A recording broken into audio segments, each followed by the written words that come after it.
بسم اللہ الرحمن الرحیم۔ السلام علیکم ورحمۃ اللہ وبرکاتہ۔ لیلۃ القدر، اے اللہ ہمیں خیر و عافیت کے ساتھ اس حال میں شب قدر نصیب فرما کہ تو ہم سے راضی ہو جائے، آمین۔ شب قدر کی علامتیں۔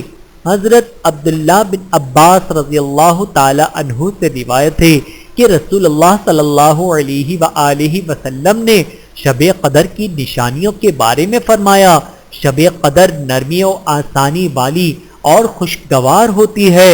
یہ رات نہ زیادہ گرم نہ زیادہ ٹھنڈی بلکہ معتدل ہوتی ہے۔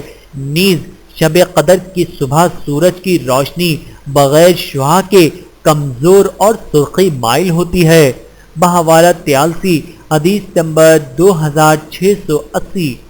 اللہ تعالی ہم سب کو سمجھنے کی اور عمل کرنے کی توفیق عطا فرمائے، آمین ثم آمین۔